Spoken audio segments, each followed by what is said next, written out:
Assalamualaikum warahmatullahi wabarakatuh. Pertama-tama saya ucapkan terima kasih kepada Ibu Adita dan juga Bapak Asep yang telah membimbing saya dan juga teman saya yaitu Ahwan Otriantono. Eh, Selamat datang juga kepada teman-teman yang telah menyaksikan video ini. Saya Krisna Bayu Pratama dan ini adalah tugas besar kami yaitu perpindahan moda transportasi dari bus Damri ke kereta api lokal Bandung Raya. Selanjutnya akan dijelaskan oleh teman saya yaitu Ahwan.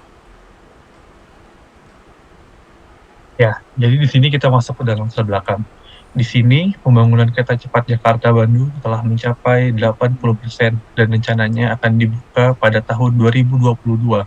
Salah satu titik pemberhentian dari kereta api cepat ini adalah di Padalarang, di mana kami merencanakan pengembangan angkutan feeder untuk menghubungkan Padalarang dengan kota Bandung. Di sini juga sebetulnya kami memindahkan tidak hanya untuk kereta cepat Jakarta Bandung juga untuk para angkutan dari Jakarta kereta cepat Jakarta Bandung juga, tapi di sini juga kita membantu yang ada di kawasan Padalarang itu sendiri gitu, orang-orang yang berpindah dari Padalarang ke kota Bandung. Jadi di sini kita ada dua moda transportasi. Yang pertama itu adalah Transmetro Bandung dan juga di sini ada namanya kereta api lokal Bandung Raya. Jadi di sini saya akan menjelaskan dari profil bus Damri itu sendiri itu bagaimana yang ada di Bandung. Jadi ini adalah sebuah angkutan bis kota, moda yang transportasi perkotaan yang merujuk kepada kendaraan umum dengan rute yang sudah ditentukan. Pelayanannya meliputi jaringan trayek kota dalam wilayah kota, jadi ada juga di wilayah lain. Terus juga jaringan ini meliputi 9 kota besar ya, yang ada di Medan, Batam, Palembang, Bandar Lampung, Bandung, Surabaya, Makassar, Kendari, dan Manado. Jadi memang bus Damri ini banyak digunakan di wilayah yang lainnya. Selanjutnya di sini adalah ada profil kereta api lokal Bandung Raya. Di sini kereta api lokal Bandung Raya adalah layanan kereta api yang dioperasikan oleh PT Kereta Api Indonesia yang melayani rute Padalarang ke Cicalengka atau sebaliknya dan berhenti di setiap stasiun yang dilewatinya, kecuali di stasiun Gede Bagi dan stasiun Andir. Di sini kita bisa melihat ada 1, 2, 3, 4, 5, 6, 7, 8, 9, 10, 11 beberapa stasiun pemberhentian yang ada di kota Bandung ini yang melayani dari Cicalengka menuju ke Padalarang. Oke, selanjutnya dia akan disampaikan oleh Krisna Bayu. Baik, berlanjut ke bagian survei preferensi.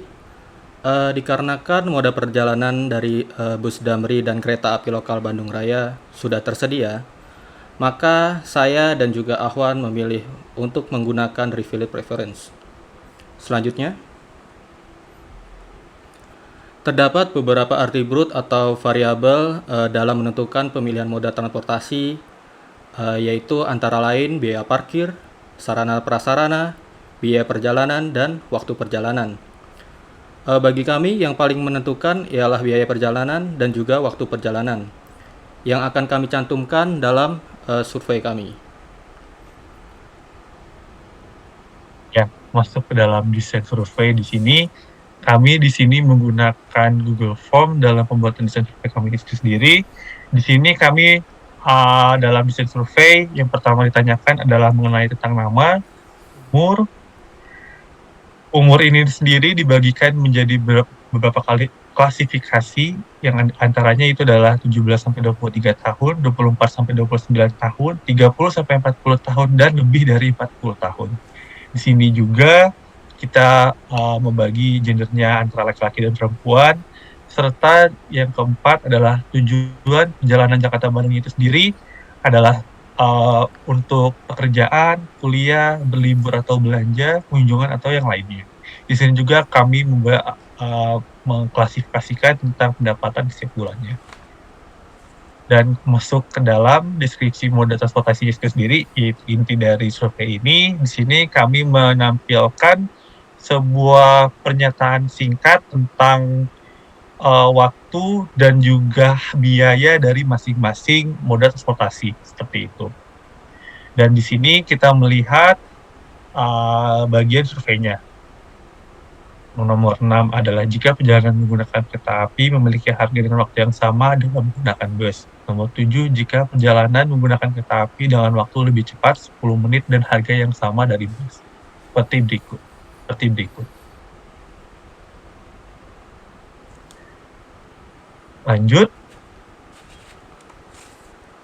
Oke, selanjutnya jumlah responden yang berhasil kami dapatkan dari survei tersebut ialah berjumlah 41 jumlah total responden. Selanjutnya, pada bagian umur dan gender, di mana pada umur itu didominasi oleh anak muda, dikarenakan kami membagikan survei ini kepada teman-teman seumuran kami. Selanjutnya di bagian gender, terlihat bahwa 58,5% itu diisi oleh laki-laki dan 41,5% itu diisi oleh perempuan. Pada tujuan perjalanan dan pendapatan setiap bulan, pada tujuan perjalanan orang-orang lebih memilih untuk pergi dari Jakarta ke Bandung untuk berlibur atau berbelanja. Kemudian pendapatan setiap bulan pada orang-orang yang telah mengisi survei kami yaitu didominasi oleh pendapatan 1 juta hingga 3 juta. Lanjut.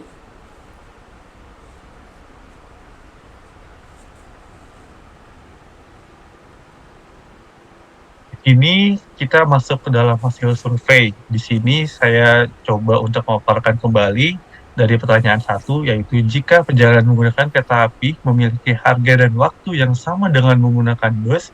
Di sini ada poin ratingnya 1, 2, 3, 4, 5. Yang pertama itu adalah 1, tetap bus, 2 itu cenderung bus, 3 itu netral, 4 adalah cenderung kereta api, dan 5 tetap kereta api.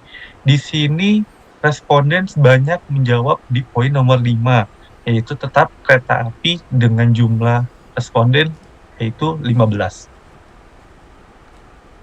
Dan sama, di sini pertanyaan kedua adalah jika perjalanan menggunakan kereta api dengan waktu lebih cepat 10 menit dan harga yang sama dari bus, di sini mayoritas memilih di poin rating yang kelima, yaitu tetap kereta api dengan berjumlah 35 responden. Dan di pertanyaan ketiga, di sini adalah pertanyaannya, jika perjalanan menggunakan kereta api dengan waktu lebih cepat 10 menit dan harga lebih mahal Rp5.000 dari bus, di sini responden banyak menjawab di poin rating keempat, yaitu cenderung kereta api dengan jumlah 30 orang. Seperti itu. Lanjut.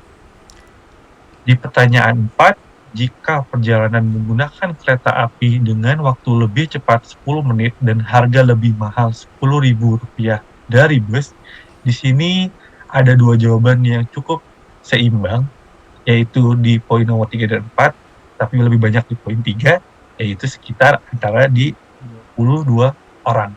Seperti itu. Lanjut.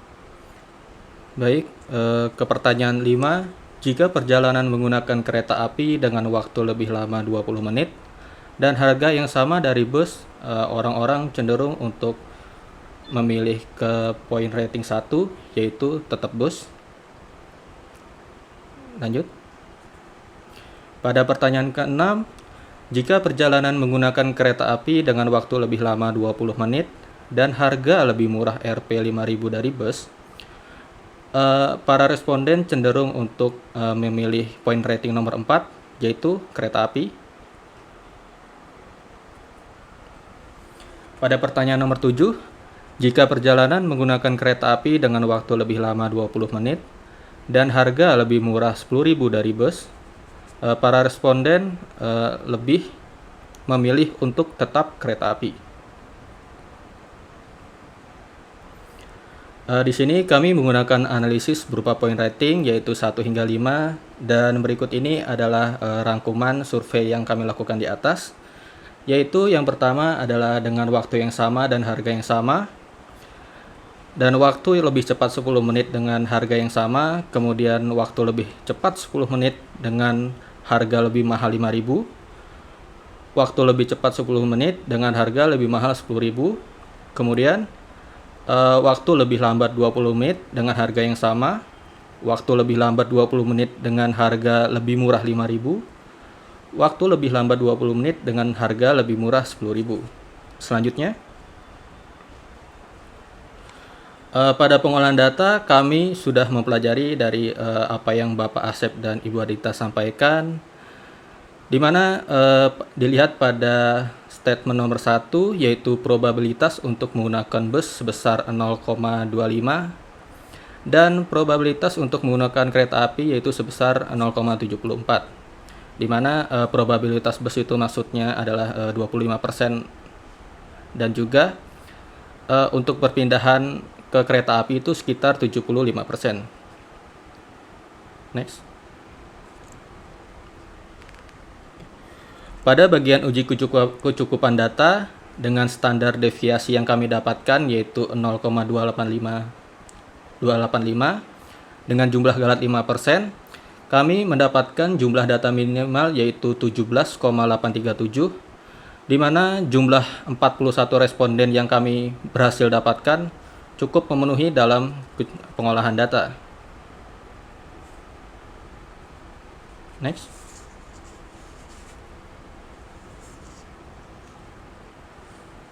Ya, di sini kita akan menjelaskan dari hasil data analisis, yaitu hasil regresi.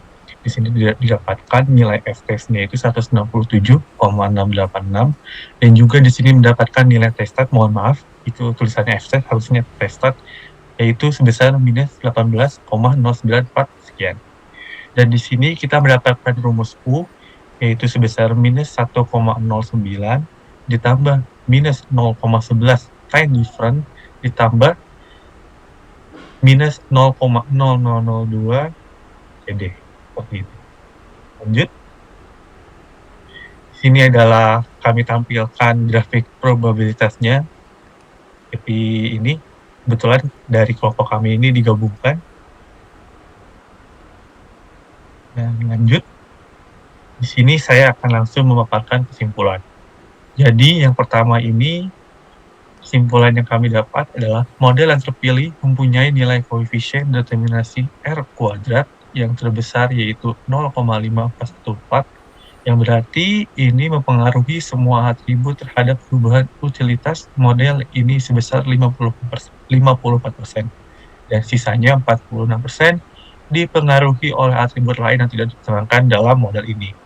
Dan juga di sini kami mempunyai saran, yaitu adalah dari pekerjaan metode tersebut, seharusnya atribut perjalanan yang berpengaruh terhadap pemilihan moda harus dipertimbangkan selain dari time difference dan cost difference-nya. Ini juga kami mengalami kendala, yaitu adalah tentang pengisian survei. Banyak dari responden yang masih belum mengerti tentang jenis, bukan tentang jenis, tetapi tentang bagaimana cara mengisinya, seperti itu. Lebih baik disampaikan dengan cara langsung, yaitu tatap muka, daripada harus dengan online seperti ini. Seperti itu. Baik, mungkin itu saja untuk tugas video yang dapat kami sampaikan. Terima kasih bagi yang telah menonton dan juga terima kasih kepada Bapak Asep dan Ibu Adita. Wassalamualaikum warahmatullahi wabarakatuh.